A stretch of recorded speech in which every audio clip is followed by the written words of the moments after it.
Hello everyone, welcome back to another video where today we're going to be solving more Leetcode, and today we're going to be solving top K frequent elements. So let's get right into it. Given an integer array nums and an integer k, return the k most frequent elements within the array.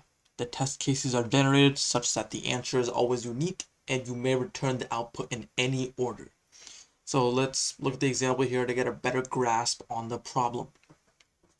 So example 1, we have input nums, which is of course an array of integers, and we have k2. And remember, we're trying to find the k most frequent elements. So if k is 2, that means you have to find the 2 most frequent elements in this example. So if you scan through the array real quick with your eyes, you can see 3 appears 3 times. That's first most frequent, and then 2 is 2 times. That's the second most frequent. And the output, as you can see here, is 2 and 3, the 2 most frequent elements in the array. And the output is also in an array, so let's keep that in mind. So now, let's start thinking now. How can we do this?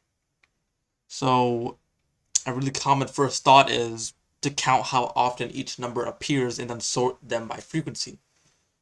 That obviously works, but that sorting takes big O n log n time. So if n is 10,000, it's fine. But if n, let's say n is a million, that log factor really starts to hurt us. And not only that, usually the main thing is when you get this type of problem in an interview, the interviewer might follow up with, can you do this in linear time, which is big O of n.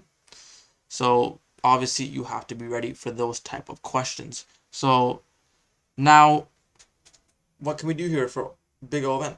So bucket sort is the way to do this, way to go. So bucket sort is a way to organize data when we know the possible range of a value. In this case, frequency. How often does a number show up? The frequency. So let's think about it. A number in the array can appear at most n times, correct? Because obviously look at this example, for example here, the nums.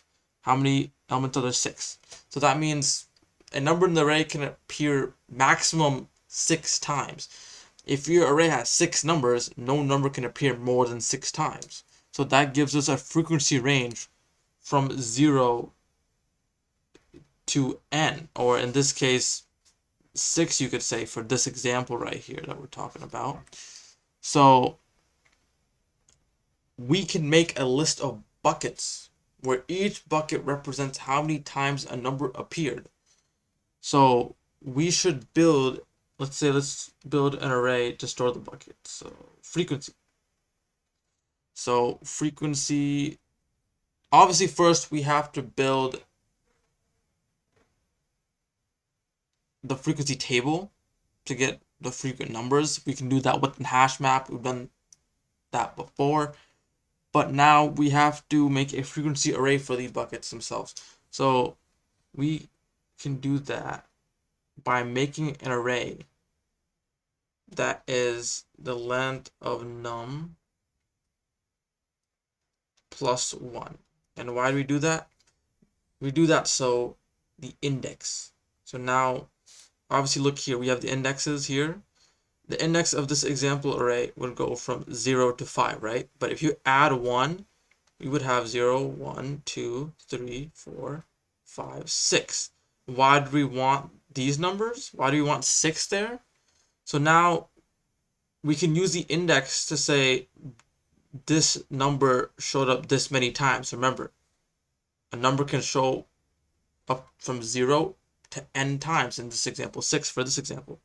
So we want 6, so a number can show up maximum 6 times, 5 times, 4 times, 3 times, or 2 times, or 1 time. 0 doesn't really matter here, but it's fine. So now let's loop this back to the example. So remember, let's go here. How many objects appear 1 time? How many numbers appear 1 time? 1. So you can sort that in that bucket. How many numbers appear 2 times? Frequent 2 times? 2. Go there. How many numbers appear 3 times? 3. So that's what we'll be doing. That's the solution to this problem. So now let's start with coding this up here. So now, obviously, let's start. So now we have to make a frequency table, and Python allows us to really easily do this. That's why I didn't really go over it. We can call it count, we can make a hash map, and then we can call the counter method from the collections module in Python. And you must be wondering, wait, what's the time complexity of this? Do not worry, it is big O of n, so this is great for us. So our solution will stay big O of n. So now counter will basically make a frequency table for us for how many numbers are frequent in the input array nums. It'll give us a perfect frequency table. So now just say nums here, and there you go. That's simple as that. There's our frequency table. And now this is where we need our frequency array for the buckets. So now, how can we do this? So basically, we can create a list of empty lists with one slot for every possible frequency at I. Frequency at I will hold all the numbers that appear exactly I times. So how can we do this? We can do just empty square brackets, then range,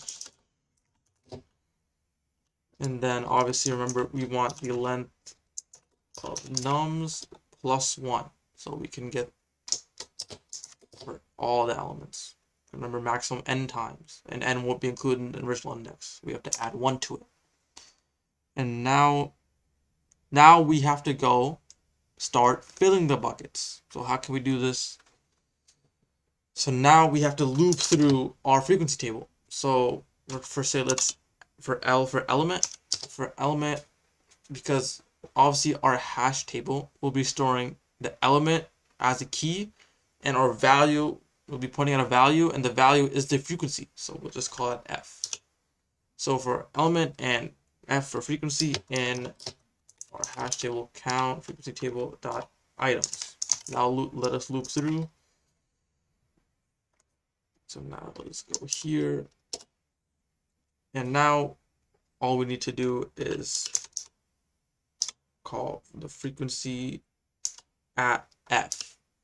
Why are we doing this? F will be, remember, these right here are meant to, these indexes, the purpose they serve is the frequency. How many numbers are frequent? 1 time, 2 time, 3 time.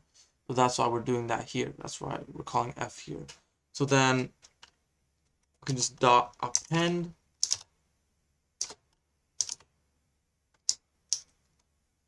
the element. So now this number 1 appeared once, it'll go into frequency 1.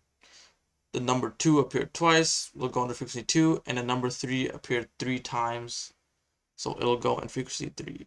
So that will happen step by step in this loop. So now what we need to do, the last thing we need to do here is collect the top k. So how can we do that? So let's initialize a result array here for a result that we can return later. And now we have to loop through the frequency array. Remember, frequency array is an array of little arrays, so we have to do a nested for loop here. So for I in range, and obviously here's another thing I forgot to tell you guys about. Let me go back here. So since we want the top k elements, we should iterate from the last element backwards. That will make our jobs way easier. And then, yeah, you'll see in the code here what I mean. So for I in range, length of frequency right here, and then obviously -1, and then obviously here the 0 means we're going to be starting, or the loop will end at the first element because we're looping backwards, and we need a decrementer of -1. So this basically means we'll start from the last element and move one element at a time. That's what the decrementer does. It's pretty simple. And now we have to loop, and then we have to access each little array in the big array. So for n in frequency at I, because it's little arrays. Now in there, we have to append to the result. Append, and we're appending the number, the frequent element, backwards. So then we do this backwards because then simply after this, we can just call it if statement. If length of the result array that we're returning is equal to k, the k most frequent element, then we got the k most frequent element. Simple as that. And then we can just return the result array, and we will get top k frequent elements. So now if we run this all test cases pass. Oh, what did I just do here? Forgot to add double. You run this, and there you go.